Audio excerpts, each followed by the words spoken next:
I didn't put it on yet. Okay.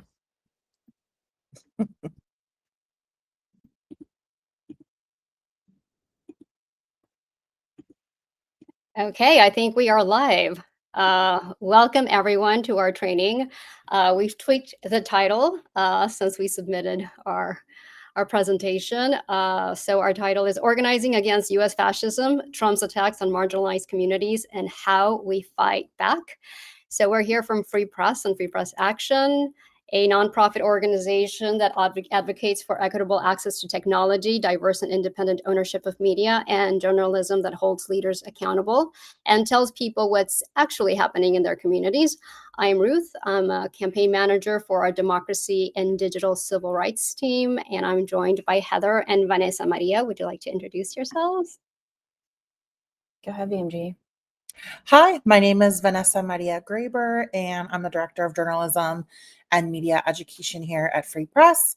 I'm also a local journalist and organizer in Philadelphia, working a lot with the Latinx community. So happy to be here. And I'm Heather. I use she, her pronouns. I'm the Senior Campaign Director at Free Press and Free Press Action. Welcome, everybody. Thanks for joining us today. Yes, so we wanted to do this training because, as we all know, the Trump regime is deploying strategies from the authoritarian playbook in its aggressive attempt to dismantle our democracy and to normalize white supremacy in our country. Trump and his cronies are politicizing independent institutions, undermining our democratic norms and civic dialogue. They're aggressively working to crush dissent by retaliating against the press, protesters, and vulnerable communities that are seeking to exercise their basic rights. The regime is doing everything it can to confuse us, discourage us, and disempower us by stoking violence and spreading mis and disinformation to distract us from their corruption. So destabilizing this takeover is going to require that we call things what they are and that we continue to take collective actions to push back and to protect each other and to especially stand up for communities that are directly under attack. So with that in mind, these are our learning objectives. So at the end of the training, we'll be able to, one, identify how the Trump regime is deploying the authoritarian playbook to attack marginalized communities, articulate key historical moments that got us to this crisis, point to global examples of authoritarianism and compare them to what's underway here in the US under US authoritarianism, and we'll be able to list multiple actions that we can all take to defend our communities and to push back against the regime and its authoritarian policies. So as we know, information is power.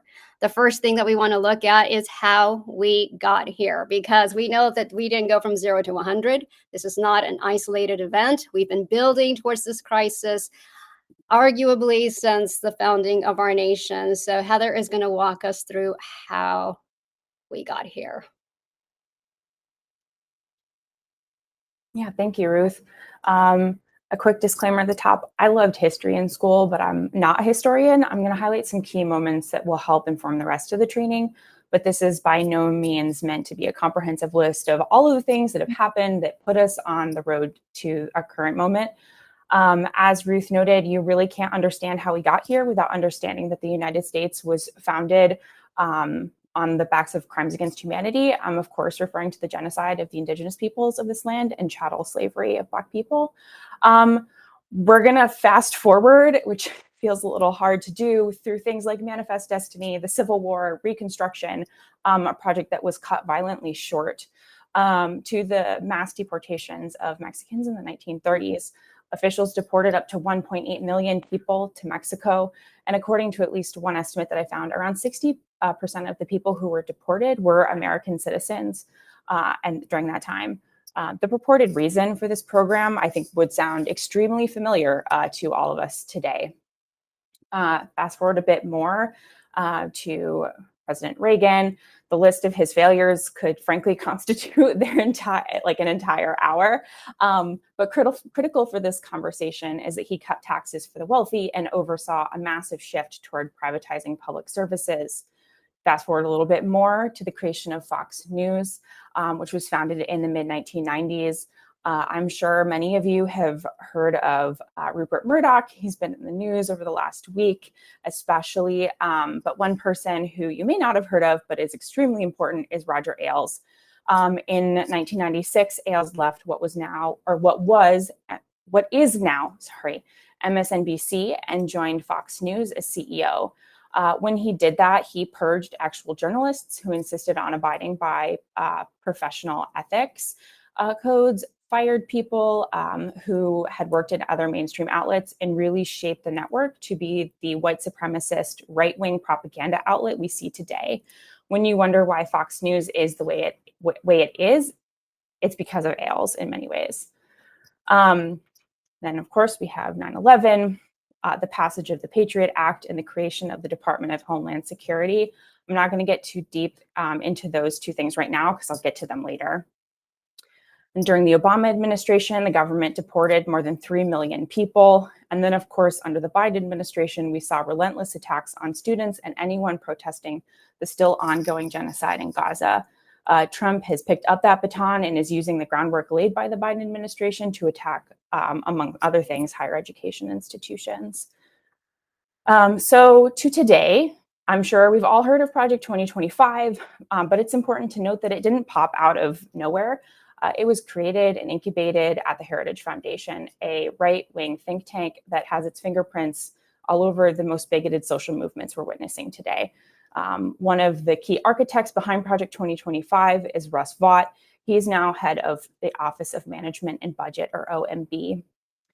Private prisons like Geo Group also invested in Trump's election, and they're the ones that are going to be getting a lot of the contracts to build detention centers and concentration camps that will come as a result of the spending bill that was passed just before July 4th. I think they were calling it the Big Beautiful Bill. I've heard it referred to as the Big Ugly Bill, the Big Murder Bill. But whatever the case may be, they invested a historic amount of money into ICE and border security while simultaneously cutting Medicaid, SNAP, and other life-saving programs. But that's not all of how we got here. So all of that has laid the groundwork for expansion of executive power, among many things that the Trump Supreme Court has done. Some key ones for this discussion are making it harder to hold presidents accountable for their crimes and limiting the power of nationwide injunctions, which courts can use to stop the government from enforcing a statute or regulation. It's also important to note that the Department of Justice and the executive branch are ignoring court orders. According to reporting that the Washington Post released just this week, as of mid-July, courts had ruled against the regime in 165 out of 337 lawsuits. They also found that the regime is accused of defying or frustrating court oversight in 57 of those cases. So that's like 35% of cases, which is really terrifying and unprecedented, I think. The president has also put out a number of executive orders aimed at consolidating power, including on things like the federal workforce and diversity, equity, and inclusion programming. Ruth is going to get more into the DEI executive order in a bit because it's really important to understand how the regime is organizing itself and moving its work. Back to you, Ruth.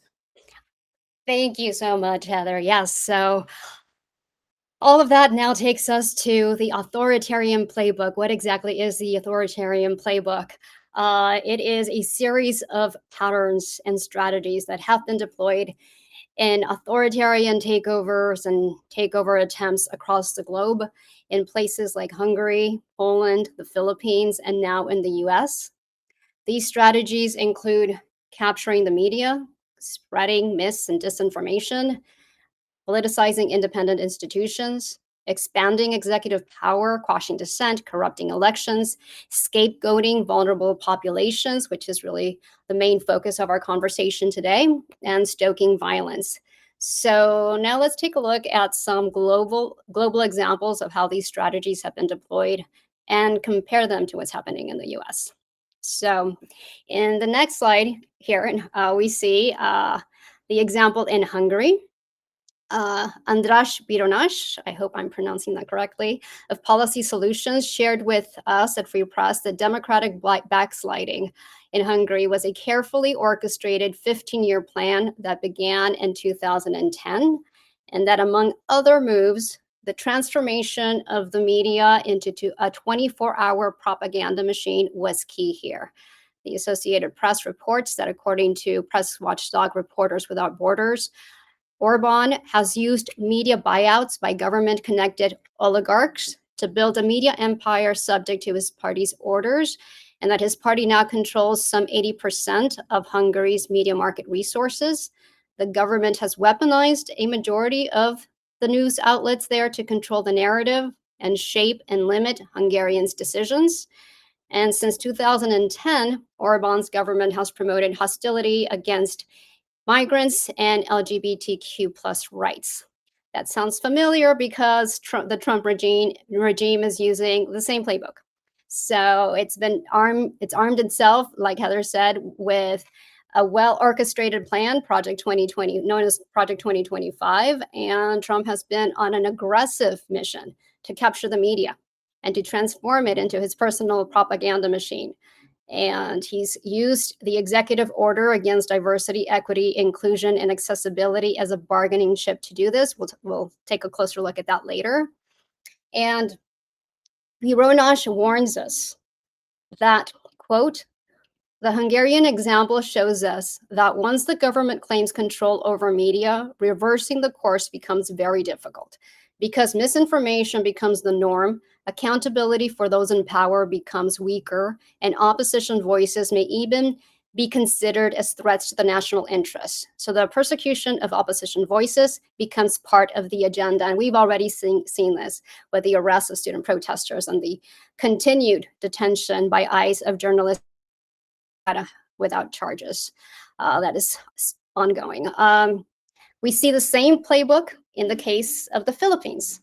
Nobel Prize-winning journalist and Rappler CEO Maria Ressa lived through the 2015-2016 authoritarian takeover in the Philippines and has noted that the capture of the media was also key during Duterte's control in the Philippines. As an opposition journalist, Ressa was persecuted. The regime used social media to deploy misinformation to attack her reputation. And while other media entities sold their holdings, lost their broadcasting licenses, or complied in advance, Ressa held the line, but she was bombarded with legal attacks from the government that included 2 investigations, threats to the shutdown Rappler, and 10 arrest warrants. And we see the same playbook being deployed in the US with the persecution of opposition voices, as we've said, the deployment of misinformation and disinformation, and the weaponization of government agencies like the FCC. I'm not going to go through all the examples here, but there are numerous examples of misinformation being deployed by this administration.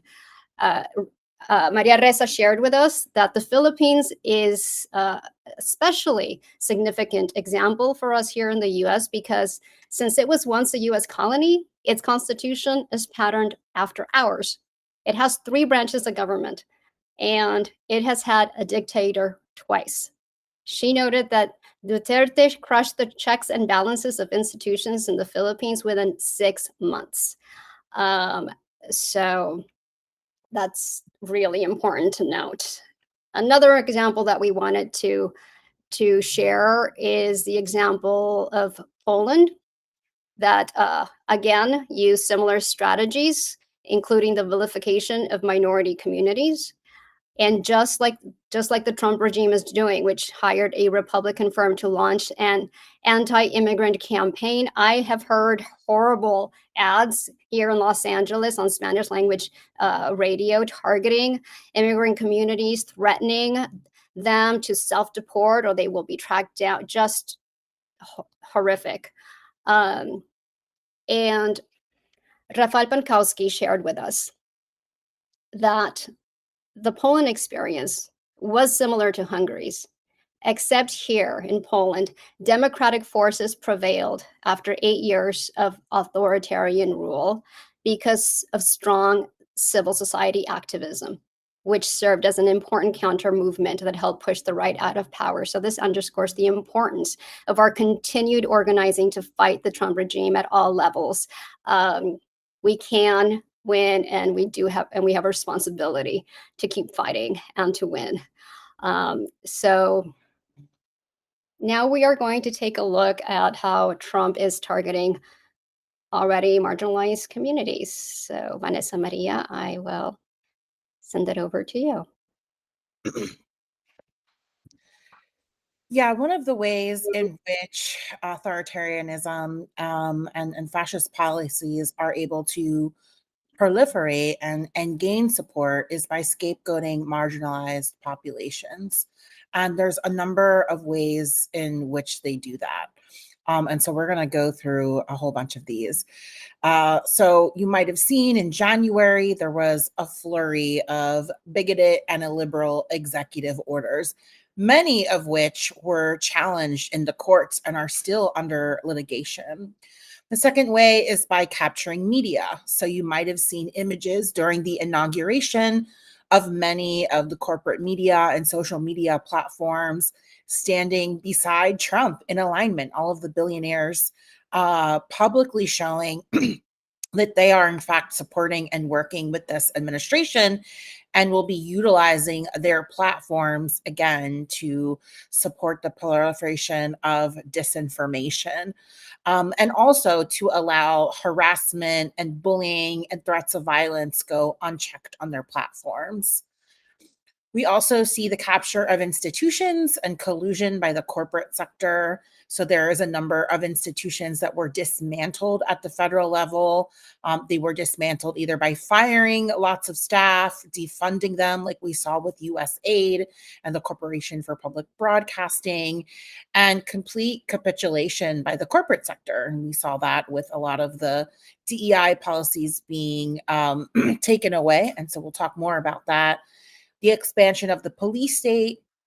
And so again, this big, beautiful bill really giving an indication of endless resources for both the military and ICE and the Border Patrol. Shutting down free speech and dissent. And again, there's a number of ways in which they do that, but we saw that most prominently with the ways in which they're attacking journalists and college student activists speaking out on about Palestine, mass deportations, human rights violations, and the erosion of due process. So thank you, Vanessa Maria. So now we want to take a closer look at these the deployment of bigoted and illiberal executive orders, because these are being used to subvert reality by scapegoating marginalized communities. Executive Order 1451 against diversity, equity, inclusion, and accessibility is in many ways the very foundation for the deployment of Trump's white supremacist agenda. So it's no accident that it was signed in his first day in office, because since day one of the second term, especially, Trump has waged war on DEI. This is disturbing for many reasons, because it is squarely an attack on free speech and progress. This EO twists the definition, intent, and history of diversity, equity, inclusion, and accessibility to confuse and control the public understanding of what DEI really is and was intended to be. To be clear, diversity, equity, and inclusion initiatives are a corrective measure to our nation's history of erasure, segregation, and marginalization of diverse communities. DEI efforts continue and expand the work of the civil rights movement of the 1960s. As Damon Hewitt, president and executive director of the Lawyers Committee for Civil Rights Under Law, has noted, DEI is not illegal or a favor. It is about institutions complying with legal mandates. The law hasn't changed. The public perception is what's changed. Or Trump is trying to change it. The Trump regime has been on an aggressive campaign to change public perception with lies and disinformation to deceive us about the intent of these initiatives. His goal, again, is to normalize white supremacy. So the intent of this EO is to reverse any progress that we have made towards becoming a more inclusive nation. It also positions DEI initiatives and programs to be used as bargaining chips for Trump's capture of the media in order to twist the media into his personal propaganda machine. And we have seen this over and over again with Paramount and folding and Comcast and T-Mobile and Verizon, AT&T. So we have seen repeatedly how media and tech oligarchs have been supporting this agenda via their compliance, financial contributions, folding of their DEI programs and initiatives, and their bending to Trump. We have 2 forthcoming reports at Free Press that will take a closer look at these capitulations. So we'll be sharing that soon. So along with this EO, Trump also signed EO 1422-4 against multilingualism. This EO that designates English as our official language, though there are between 350 and 450 languages spoken or signed in the US other than English. This EO is another component of Trump's agenda and will have dire impacts on resource allocation, multilingual content creation, accessible news and information, including life-saving emergency information, and it also fuel linguistic racism. So this EO, along with the big, beautiful murder bill, as Heather called it, I agree. So this EO, along with that bill, defunding public media, they go in hand, because by eliminating funding for the Corporation for Public Broadcasting, this will impact millions who get their news and information in languages other than English. And local news, to be clear, local news, cultural programming, educational shows, and public service broadcasts are essential to millions of people who either don't speak English fluently or prefer to receive information in their native languages. According to the CPB, at least 77 public media stations in 30 states, Puerto Rico and the District of Columbia, for example, offer Spanish language programming. Now, because non-English speakers tend to identify as people of color, linguistic racism and anti-immigrant rhetoric become intertwined. So these 2 EOs are acts of aggression. And combined with Trump's defunding of public media, his deployment of surveillance technologies, data vandalism, and his weaponization of government agencies, all of these components are meant to work together, and they are geared towards advancing his destruction of our democracy and to normalize white supremacy by reversing the progress that we have made towards, again, becoming a more inclusive society. The EOs are not only aimed at excluding or silencing or censoring, but they are also intended to inflict real harm on diverse communities and those with dissenting voices. So, Vanessa Maria, you want to talk to? Oh, we have an audience engagement section. Okay.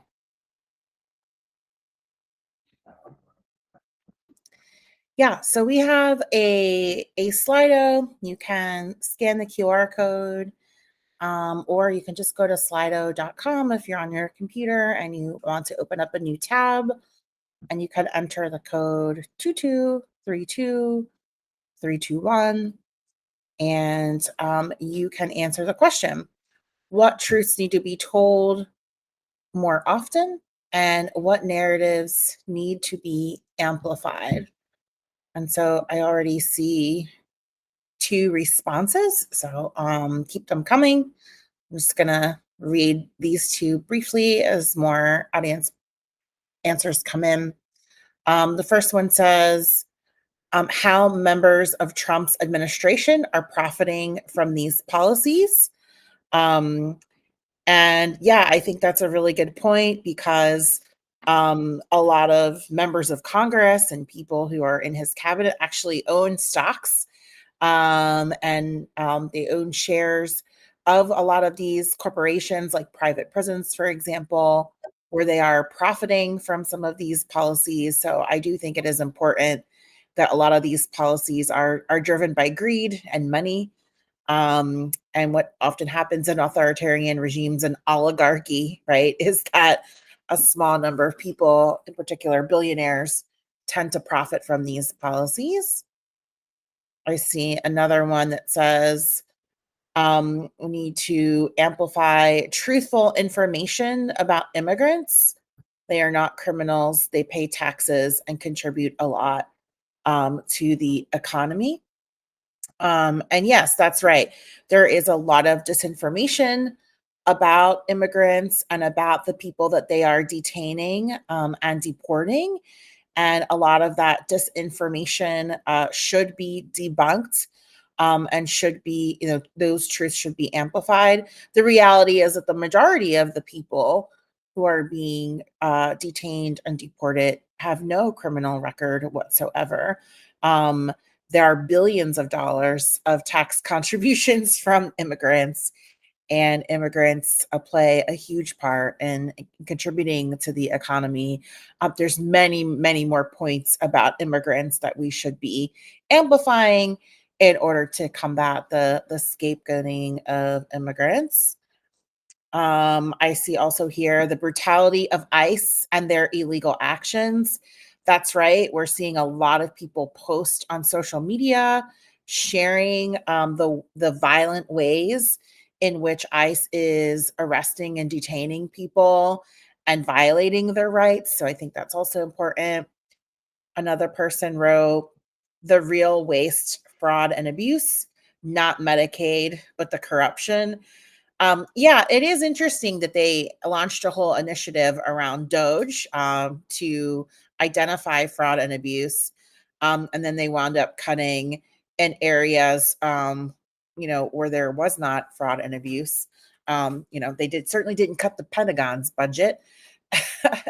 I'm gonna maybe take one more.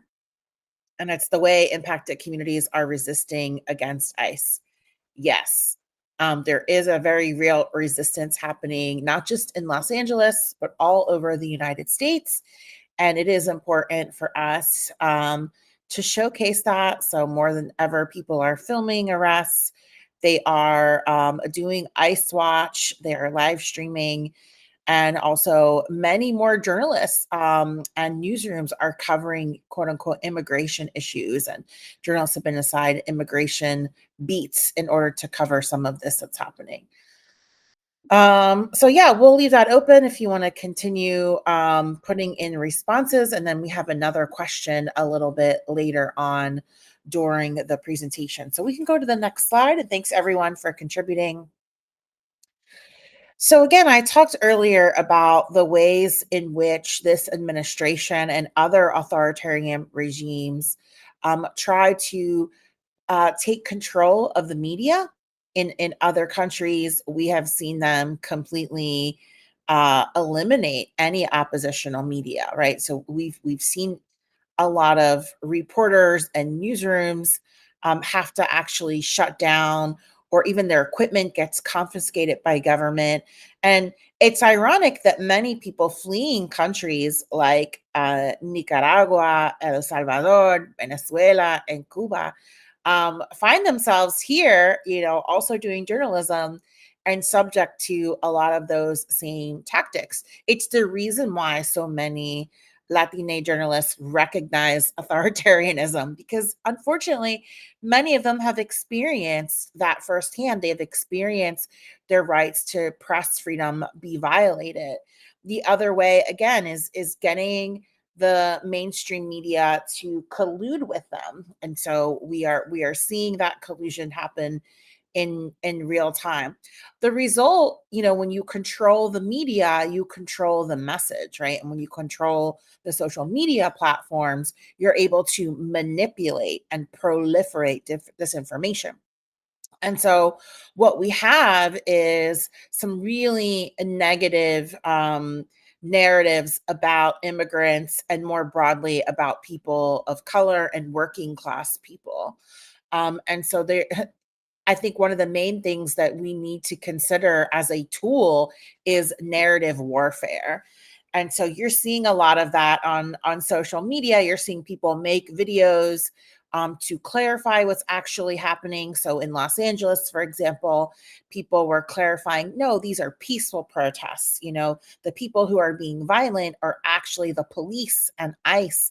It is not the people on the ground. So that's an example of narrative warfare. So here are some other narratives that I think we should, fight back against. And it's that this idea that they're upholding the Constitution, right? And that we actually have rights.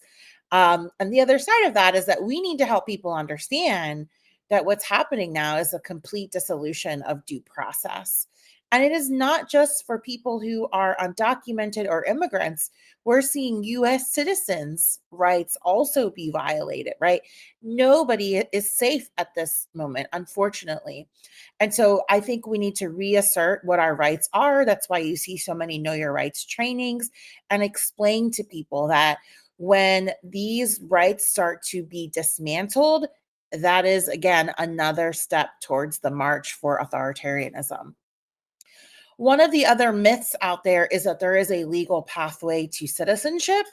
And you see in a lot of comments on posts online of people asking, well, why didn't they become a citizen? Or how could they have been here for so long? And the reality is that there is a real lack of legal pathways to citizenship. And also that our immigration process is broken and it is racist, right? It is disproportionately inaccessible to people from Latin America and Africa and other countries in the global South. And so by showcasing people's real life experiences, their stories around all of the ways that they've attempted to gain citizenship, they've gone through legal processes, many of them who have obtained visas and residency documents and green cards even, and yet they are still being detained and deported. So it's really important to help people understand that there is no real pathway to citizenship under the current structure. One of the other things that we see this administration trying to do is to shame people into caring about immigration as if immigration rights is some sort of elitist or liberal concern. And actually, wanting everybody to have access to a fair and equitable immigration system is a working class issue, right? And one of the ways in which they divide us, right, is by making it seem like these issues are not interrelated when in fact they are intersectional.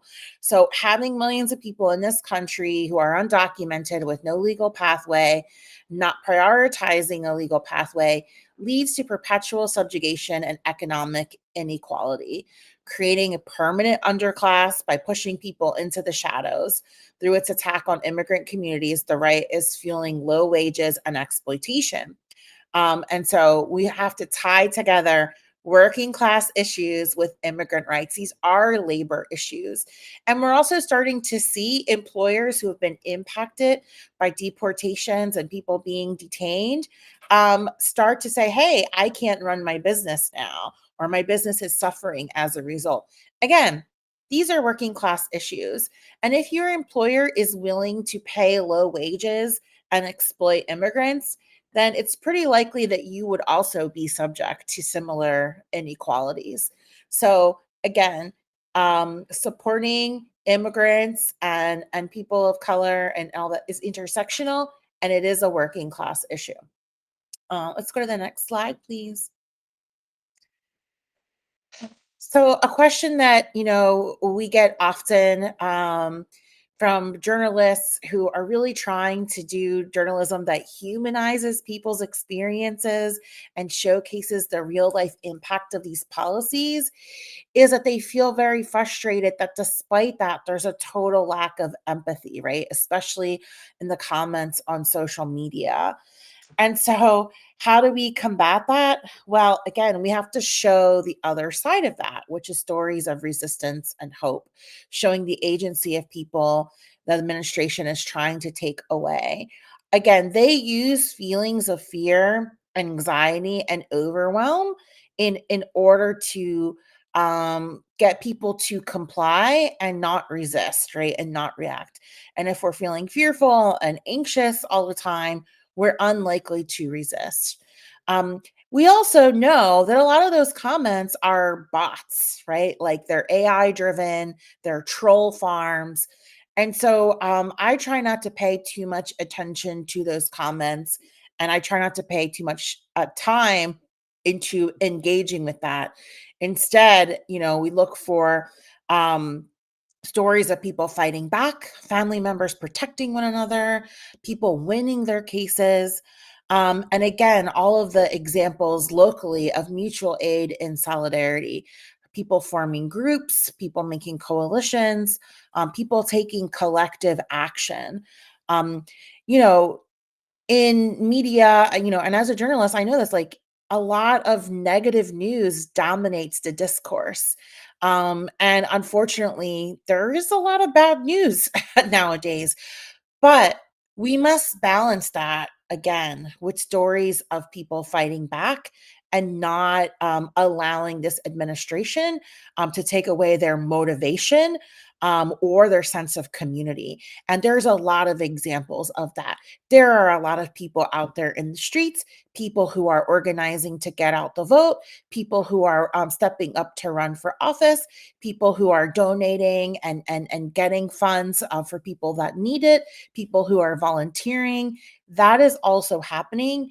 And so don't allow the mainstream media narrative of fear and doom and gloom to make you believe that this is a fight we cannot win.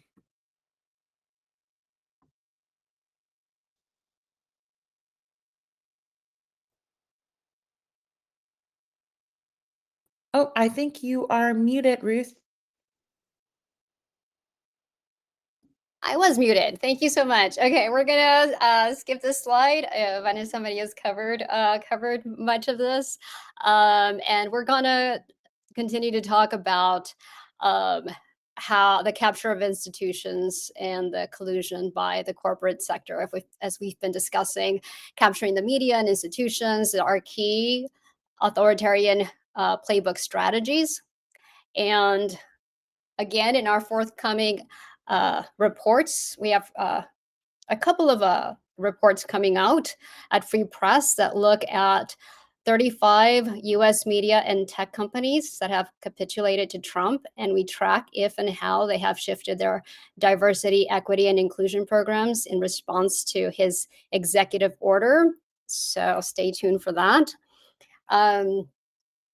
Here, I want to say that for many, this folding of DEI doesn't seem like a huge leap, right? U.S. entertainment media has been misinforming the world about our U.S. demographic reality and shaping misperceptions about vulnerable communities and historically marginalized communities in the U.S. for decades.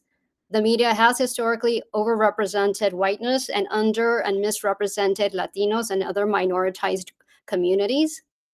And this inequitable media representation is misinformation. It is disinformation. It is an inaccurate and misleading account of who exists, who matters, who contributes to our society. So these inaccurate representations are acts of aggression that set the tone for how we are perceived in the world. And they impact our communities in very real material ways. They can impact our access to labor opportunities, our access to social protections, resources, equitable inclusion in decision-making spaces and technological discourses, and more. So this misrepresentation also very loudly reveals the biases and ethos of media's decision makers. So while the US media has never been truly equitable, we've been making progress towards it, but though it hasn't been authentically equitable yet, this cozying up to Trump that is happening right now among media companies and tech companies takes us to an entirely different and dangerous level of control and erasure. So the solution to our past failures is not to give into fascism, but to fight back and for us to build something better. And to do this requires that we call things for what they are, that we bring to light those who are complicit in Trump's project. And that includes the tech companies that are helping Trump build out the surveillance state and Heather's going to take a closer look at that. Yeah, thanks, Ruth. I think might have been Vanessa Maria. I actually don't remember who it was that mentioned that the tech CEOs, you saw a lot of them in the literal front row of Donald Trump's inauguration in January. And I think it's really important to understand that these tech companies, they're key to the function of the mass surveillance state. They collect, I mean, frankly, mind-blowing amounts of information on all of us, and use AI to more efficiently surveil activists and academics and journalists. And as we've already talked about a little bit, like social media platform algorithms really define reality for so many of us. They facilitate the proliferation of disinformation, threats, and harassment, and determine what information we're likely to see and what we're not. In case you can't read the very small writing under the photo here, you've got the CEO of Meta, Mark Zuckerberg, CEO of Amazon, Jeff Bezos, Sundar Pichai, the CEO of Google, and of course, Elon Musk. These folks all made $1 million donations to the Trump inauguration. I think it was to the inauguration for those seats. One person who is not pictured on this slide, but is extremely important, is Peter Thiel. Thiel was on Trump's transition team and helped staff agencies that went on to award major contracts to his company, Palantir. You may have seen a video of him that went viral recently because he struggled to answer the question, and I quote, "Should the human race survive?" It's really bleak. I will also note, so we didn't talk about him earlier, but Stephen Miller is the architect of the regime's immigration policies. He's the one really in charge of all of this. And according to the Project on Government Oversight, he holds from $100,000 to up to $250,000 of stock in Palantir. Palantir and many of these tech companies are fueling ICE's violent kidnapping campaign, and they've been behind ICE's work for years. Earlier this year, it was reported that Palantir is taking on an increased role in finding the physical location of people who've been marked for deportation. And so in so many ways, above and beyond that, Palantir is providing critical technology infrastructure for ICE. This literally would not be possible without these tech companies. So don't forget them. Expansion of the police state. I promised to circle back to the Patriot Act and Department of Homeland Security earlier in the training. And so the expansion of the police and surveillance state that we see now really started in the aftermath of 9/11 with the passage of the Patriot Act and the creation of DHS. So the Patriot Act, if you're not familiar, significantly expanded law enforcement surveillance powers. And the Department of Homeland Security, I think, went into function in 2003, consolidated over 20 different federal departments and agencies, critically including those that were responsible for responses to natural disasters, immigration, and customs. I think importantly for me, it reframed all of their work through a securitized lens.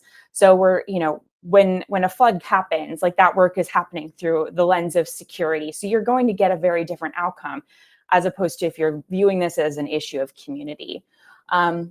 And as we've mentioned before, the Big Beautiful Murder Bill, or the Big Beautiful Betrayal, included $170 billion for border and immigration enforcement and ballooned ICE's budget. It made it the largest law enforcement agency in the country. And according to Global Firepower, ICE's annual budget is now larger than the military budgets of Italy, Israel, the Netherlands, Brazil, and Switzerland. It's important to note that the DoD's budget, our military's budget, is far and away number one. So we have the distinction of appearing on that list twice. All of this is in service of the administration's goal of, or the regime's, goal of removing 1 million people per year from the country. That's 1 million people ripped away from their families and communities, and continued not even unspeakable, but just like awful violence that we have seen over the last several months. I think I'm passing it back. Ruth, I think you're muted.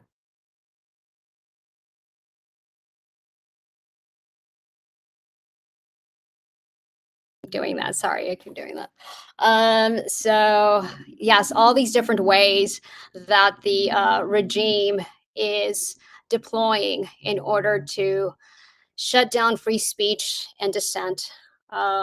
as we've discussed, is the weaponizing of government agencies like the FCC, the persecution of dissenting voices, like the firing and arrest of journalists and student activists, militarized police crackdowns at legal protests, like we saw in Los Angeles, with the sending in of the National Guard, defunding public, community, and independent media and other essential services via linguistic exclusions, as that executive order making English the official language aims to do, and by creating hostile environments and stoking violence in real life and within digital media platforms, like we've seen with X and their community notes, which has opened up the floodgates for hate speech, and Meta has been following in that same direction. But like we said, there is also the fight that is continuing from our communities and all levels of society, which is really important for us to point out that we have been and we have success stories of fighting back and pushing back and standing our ground. And Vanessa Maria is going to take us through some of these examples.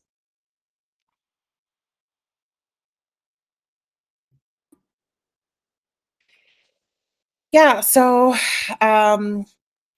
all around the world, since the beginning of time, people have always resisted oppression, right? They have fought back against kings and emperors and entire empires. And so I'm a big fan of history and understanding how people came to topple empires all around the world. And the reality is that humans have it in them to resist. So I just want to ground us in that, right? Like people brought down the British Empire and the Roman Empire and monarchies.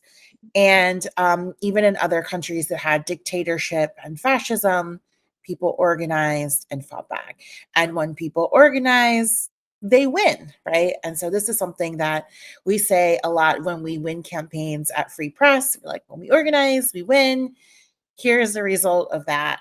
When we pass legislation, when we change a policy, when we defeat a bad bill, when we liberate resources, right? Those are all examples of how when we organize and come together, we can chart a path forward.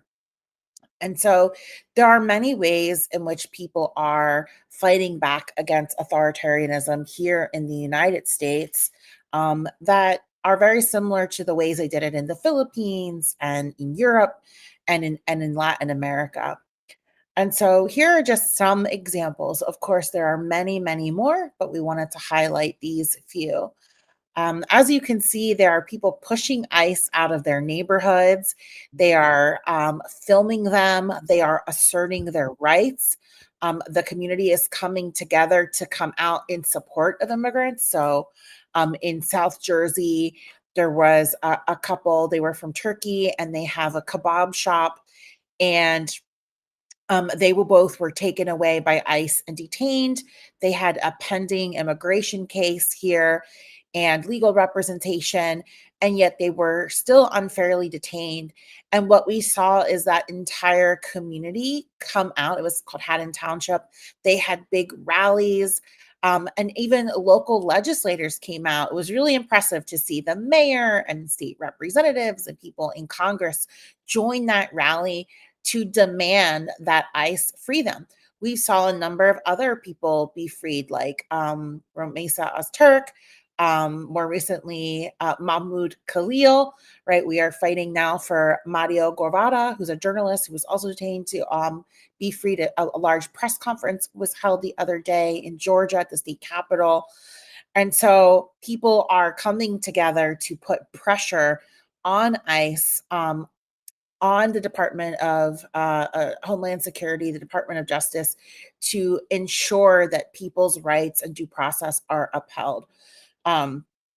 They're also participating in mass protests, right? So we saw historic protests happen recently with the No Kings protests all around the country. I know here in Philadelphia, it was at least 100,000 people. I've been covering protests for more than 20 years. I have never seen that many people take to the streets in peaceful protests in my city. So that was very encouraging. And also to see that happen in many small communities, right? Small towns organize protests as well. Of course, we've all been inspired by the protests happening in Los Angeles, where Ruth lives, and not just have it for one day, but a sustained protest, a sustained resistance, accompanied with mutual aid. Not only were people protesting, but they were giving out food, they were giving out medical supplies, they were giving people resources, they were sharing the legal hotline. And so these are all forms of resistance. Of course, not everyone can be out in the streets. So we're seeing a lot of people put their money where their mouth is. They're making donations to not just advocacy organizations like the ACLU and Free Press, but also to GoFundMe's, right? To legal support funds, to community bail funds, to people who are organizing donations like food and medical supplies. So all of those are also forms of resistance. When this big, beautiful murder bill was being debated on the House and Senate floors, we saw millions of people call their senators, call their Congress people. And also, surprisingly, we saw lots of people go to Republican held town halls and call out their Congress people for supporting these policies. And so we saw town halls in Iowa and Arkansas and Nebraska where people were going face to face with their legislators and holding them publicly accountable. Love to see it. I hope we keep up that energy. Like I mentioned earlier, people on social media are totally committed to combating disinformation, engaging in narrative warfare, continuing to correct misleading headlines and mainstream media narratives that are incorrect, and showcasing real life experiences and the impacts of these policies. Of course, local journalists have been doing a really good job of combating disinformation, verifying information. And as a local journalist, I want to say that not all of this work happens in a published story. A lot of times we're texting, we're in group chats, we're taking phone calls, and we're researching for people in our community, for community leaders to verify information. So that type of back channeling and investigating and verifying is also happening all over the country. And we're seeing lawmakers being pressured to push community focused policies like the Visible Act to unmask ICE. And we're seeing lawsuits, right? People take legal action to defend their rights.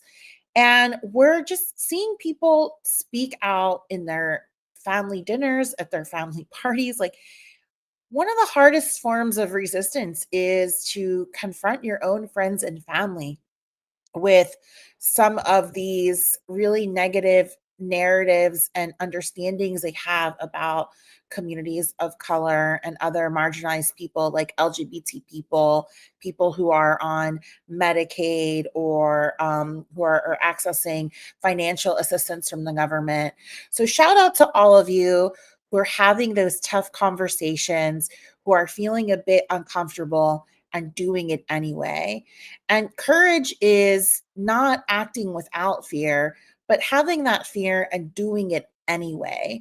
And so even though many of us, we have real fears and concerns about retaliation, about being incarcerated, by being taken away, and yet we're still out there resisting. So shout out to all of you who are doing it anyway.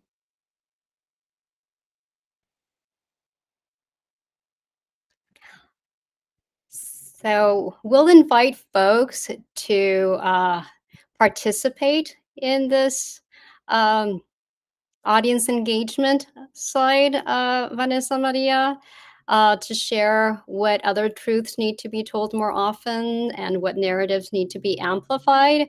But while you are all doing that, I want to also share I don't want us to leave without sharing our new Organizing Against Authoritarianism toolkit for the people. A lot of people are always asking me, asking us, what can I do to help?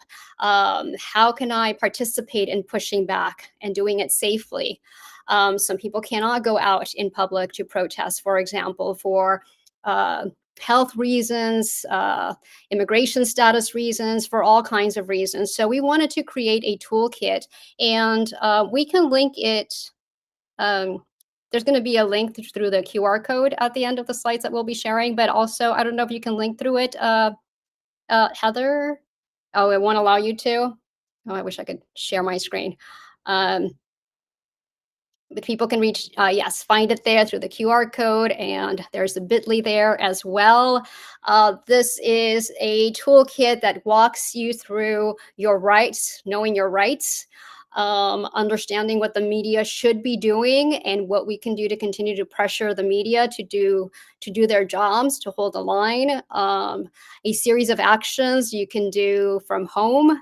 Take from home, like calling, emailing your representatives, which makes a difference, writing letters to the editor, donating, like Vanessa Maria was saying, and then also what you can do out in public, like protesting and other.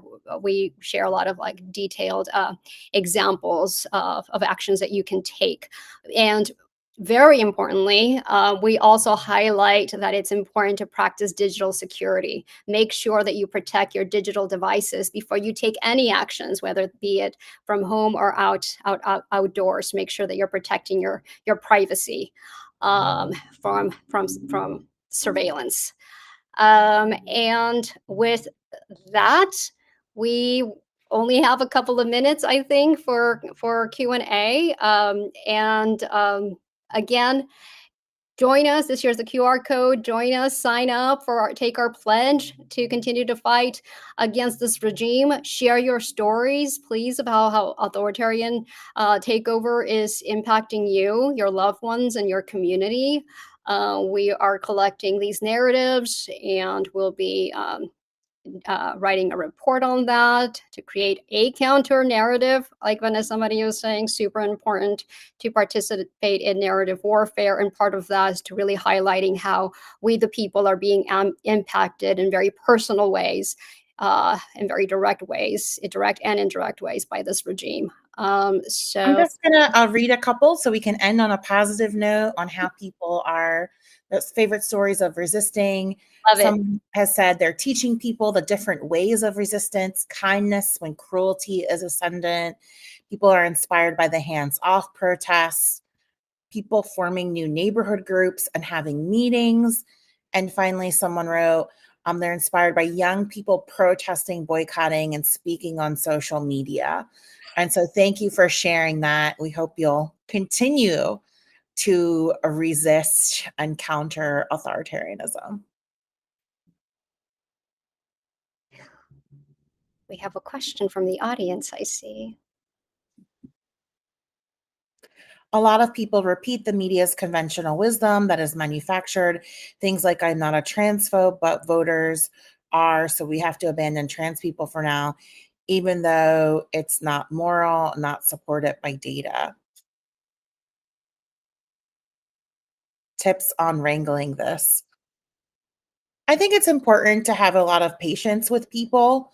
I think, conversations, right? Like they don't happen, just one at a time. Like, sometimes it's several conversations over a longer amount of time. And that's where the patience comes in. I think people are very much informed by their media diet. And so sharing videos, sharing other documents to help them understand the experience of a trans person is really helpful. I always share links and videos to people whose opinions I might not agree with. And so I also try to amplify the voices of impacted people. And so even if they don't maybe want to text from me with that, I might post that in my social media so they'll be exposed to it that way. But I think that like all of these things require a lot of dialogue. and a lot of empathy, because you have to remember that this disinformation is a really effective weapon, and many of us are victims of that disinformation. And so I try not to get really angry with people who parrot those talking points, because it is literally everywhere. And so again, we begin by listening to people, having empathy, and showing them the real impacts of these policies on the marginalized people. Thank you so much for that question and for that great answer, Vanessa Maria, as well. This has been a wonderful conversation, and we want to thank Netroots for the invitation. And thank you all for joining us. Thanks, y'all. Have a wonderful rest of your days.